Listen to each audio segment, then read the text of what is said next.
Hey, welcome to the Tales of a Gearhead podcast. This is brought to you by Cornwell Tools.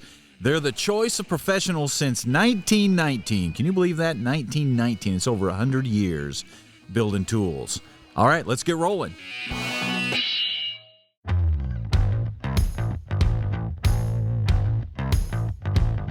You know, one question that comes up a lot is people are wondering if they should start a collection. And what exactly is a car collection? Is it one car? Is it two cars? Is it multiple cars? Is it 100 cars? And should they do it? And what is involved in being a collector? Boy, I'll tell you what, this is really something that needs to be addressed more, because there's a difference between a true collector and a hoarder. And a lot of car guys can end up being hoarders if we're not careful. Because we like all this stuff, so it follows us home. That's what I tell my wife all the time. Look what followed me home. And she's like, uh-huh. So anyway, let's dig into that a little bit. Here's the thing. If you're a collector, it is a mindset that you have to get into. And if you are a collector of cars, then you have to realize, first of all, you have to have the space to store these things correctly, or they deteriorate and they turn into crap. And you can't enjoy them. And you have to decide if your collection is going to be a running collection or if it's going to be a non-running static collection. For example, Jay Leno's collection, he doesn't call it a collection. He calls it a garage. And all of his vehicles are functional. He can go out at any day, start them up, and drive them. He's got several guys, and all they do is keep those vehicles in running condition. That's a full-time job. I've got a lot of friends that have had these collections, and over time, they're like, the collection is starting to eat me out of house and home. So they liquidate, or they start to back them up. So that takes a real commitment and a fair amount of money to be able to do that. That's a lot different than a person that has one or two cars. That's an enthusiast. That's a person that's just enjoying their car. Now, on the other hand, there's the person that's a little more of a hoarder, where they just keep bringing cars home and sticking them in corners of the garage and this and that because they just love these cars. I have several friends that have these kind of collections, 20, 30, 40, 50 or more cars. They're out in the yard, they're everywhere. They're in every nook and cranny. And the problem is all the batteries are dead. All the tires are down. There's mice getting into them. And the cars are turning into junk. And unfortunately, a lot of people that get into them, if you're getting into a vehicle as an investment, say you're buying things cheap and want to run them in the auction and make money off of them, well, man, you got to keep them in tip-top shape. Because, when you take it to an auction or something, people are going to walk around it, and they're going to see if there's been rats eating the seats and if the wiring is bad and that kind of thing. So if you're playing that game, you have to keep things up to snuff, and that takes time and money. If you're thinking about holding on to a vehicle or building a collection, it takes a lot of commitment and a lot of thought before you get into it. And most people, they just like cars, and most of us like multiple vehicles, and we want to own them. But you can't own them all. Nobody can own them all. And we're all going to have those stories of that one that got away. And a lot of people try to prevent that story from happening. Sorry, guys. It's going to happen. Eventually, you're going to get rid of that one car that you're going to wish you didn't. And that's part of the fun of sitting around with guys going, man, I had that Chevelle. I wish I hadn't got rid of it. But man, while I had it, I really enjoyed it. And that's part of life, So if you're thinking about starting a collection, or if you're thinking about, make sure you approach it properly and try not to be a hoarder. So if you got a whole bunch of stuff, sell it to me. Yeah, forget it. That's all I need is more stuff. I was having a conversation with another car guy, a friend of mine the other day. The question came up, should you buy something outright or should you do a trade? And, the trade thing is something that's very unique to the car world. Car guys trade stuff a lot. Sometimes people just want to trade as opposed to taking cash because sometimes it's hard to price something. I've done a lot of trading in my life, and I tell you what, I'm really careful about it because a lot of times trades can open the doorway to a lot of miscommunications and can also destroy friendships if you're not careful. For example, we had some neighbors one time, and we had a barn that needed to be painted. And the guy had an older Mercedes sedan. And he said, hey, I'll tell you what, I'll paint your barn if you'll paint my Mercedes. And I'm like, well, I kind of need to see the car. He goes, oh, it's in great shape. He didn't have it there right then. And he said, it just needs a paint job. He says, I don't need anything special. I just want some color on it so I can drive it. So, I talked it over with Catherine, and we said, okay, we'll go ahead and do this, because the barn was pretty good sized. So the guy shows up with his wife one day, and they proceed to hack this barn together. And this is not good paint work. They weren't professional painters, and I'm sitting there watching this going, okay, we could have done that. So, they're in a hurry, and they're splashing paint all over the ground and everywhere, and it's on windows, all this stuff. And I'm already starting to have some misgivings about this. Then he brings his car over, and I start pulling at the quarter panels, and it's rusty from like the bottom 4 inches down. This thing needs metal replacement. This thing is nowhere close to needing a paint job. We're looking at $10,000, $15,000 to fix this thing correctly. So immediately I realized this thing's completely lopsided. I said, listen, I'm not going to have time to do the paint job. There's more to this. So give me a price of what we need to pay you and your wife for painting our barn. And that's what we did. And he said, okay, well, I really wanted a paint job. And I'm thinking, yeah, I know you did. So they gave us a price, for painting the barn. And we were able to, remain friends. Everything was fine. But we got out of a potentially bad situation. And so my advice to anybody that's looking to do a trade is please be careful and look at all aspects of it. For example, I've got another guy right now that has a mid-60s Ford pickup that's in pretty good shape. And so I approached him and said, hey, do you want to sell the truck? He said, well, I am interested in getting rid of it. And he shot me a price on it. And he said, I'll sell it for this price, but I also need a shop truck for my farm. He said, so for X price and a work truck, we can make a deal. Well, I'm not going to make that deal because my idea of a work truck and his idea of a work truck can be two different things. And that is way too vague to do that. So don't make those kind of deals. What needs to happen is that if I do want to pursue this deal, which I don't think I do, but if I was going to, I would sit down with him and go, okay, what do you want in a work truck? Do you want two-wheel drive? Do you want four-wheel drive? Do you want something within the last 20 years? Diesel, gasoline, long bed, short bed. You see all these things. Does it need to be rusty, not rusty? I don't know what kind of value he's looking to put on this. Only then, once I had a truck in hand, if he says, I want a Dodge from like the early 2000s, four-wheel drive, short bed. Okay, that gives me something to go find. Then I go find the truck and I bring it to him and go, okay, here's the truck. Now we'll make the deal. And he could turn it down. So then I have a truck. So you see, there's so many aspects of this. It's just not a good thing because there's just not the right amount of communication going on there. I would be really careful getting into any kind of a trade and especially stay away from the deals. Say they have some wheels or some parts and you go, hey, I want to buy those wheels from you. And they're like, just take them. We'll come up with something later on. Run from that deal like the plague, man, because that totally leaves you at the mercy of their whim. And, then time passes and then they forget. And then somebody goes, hey, don't you owe me something for those wheels? And you're like, well, you never priced them or, trade me something. And then they put a value on them that's higher. Say you get a classic set of Kragers or Hallibrands. Well, Hallibrand wheels are worth a fortune right now. But when you made the trade 2 or 3 years ago, 5 years ago, they weren't worth as much. Well, now the guy comes back and goes, hey, man, you still have those Hallibrand wheels? You owe me $5,000 for those.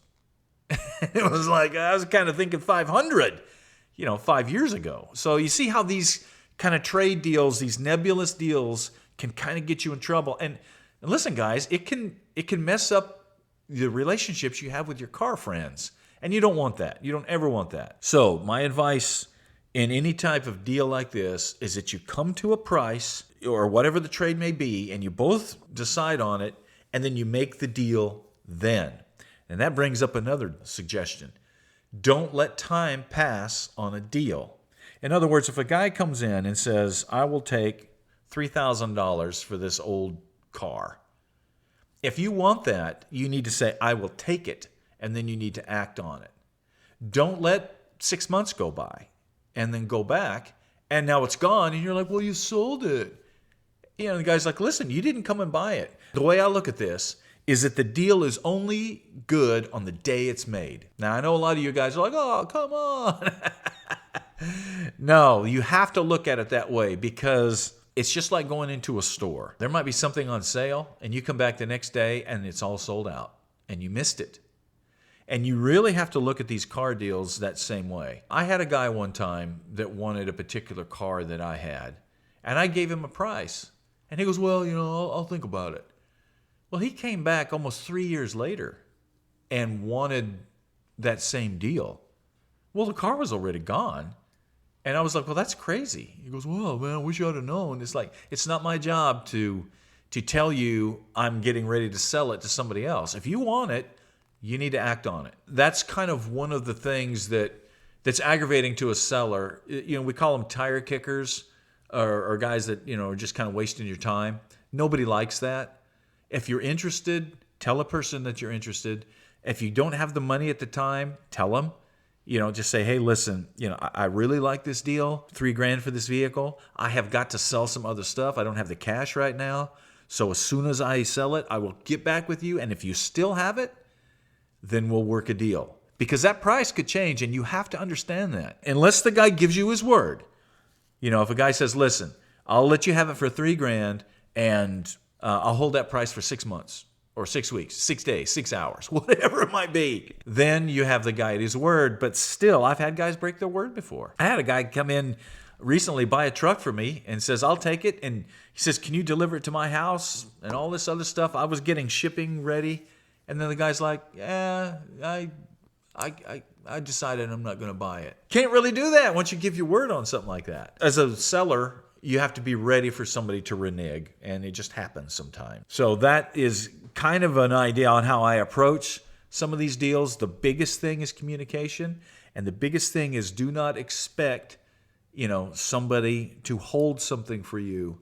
When you negotiate a deal and it's a good deal, you better act on it. If you don't, all bets are off. And I would strongly encourage you to stay away from these crazy trades that are left open. I don't ever see those ending well. So hopefully this helps you in your wheeling and dealing out there. All right, I've got a question for you guys. What is the most important tool in your garage? All right, I know you're thinking. Come on. Give me, yeah, all right. All right, well, it's probably the one you use the most. And that would be your sockets, your ratchets, your screwdrivers, and your wrenches. And if you want quality tools there, you probably ought to check out somebody like Cornwell. Now, granted, you can get some cheaper tools. And honestly, there's a place for those ones that you want to bend up and heat and go into certain places, and those screwdrivers you don't mind screwing up.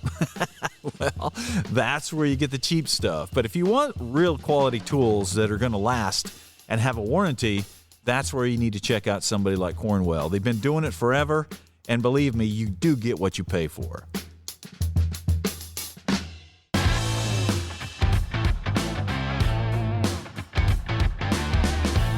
All right, I've got a question here from Keith, and Keith is a little frustrated. He says, I am looking for a 72 Chevelle, and he said, it's my dream car, and that's the car that I want. I can't find it. You know, they're too expensive at the auctions. What do I do? You can keep looking for a 72 Chevelle, Keith, or you can expand your mind a little bit and your scope of what you want. Now, I know that's hard. I mean, we as car guys, we kind of get these vehicles in our head, these dream vehicles, these things we think we want. We kind of get fixated on them. And we kind of think, well, for whatever reason, I would guess that he probably saw Dazed and Confused or one of those movies that had the Chevelles in them, or maybe the Jack Reacher movie. And so we naturally visualize that if we have that car, then we're Jack Reacher and we can drive it through the streets like he did. And that's just how it is, man. I wanted a yellow 32 Ford 5-window because John Milner was so cool in American Graffiti. I just knew that if I got that car, then I would be John Milner. It doesn't work that way.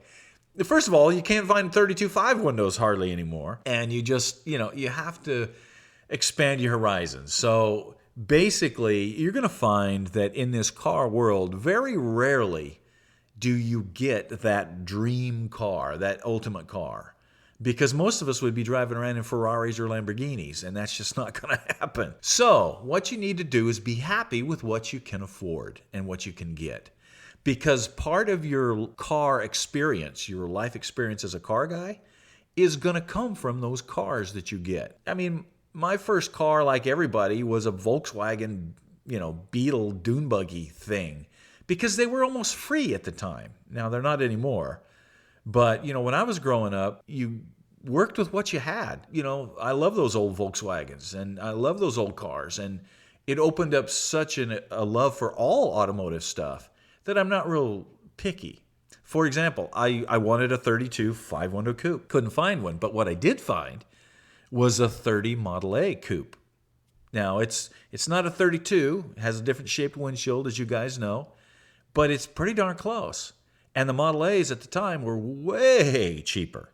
So I got it and I painted it up yellow and I did my closest facsimile to the American Graffiti car.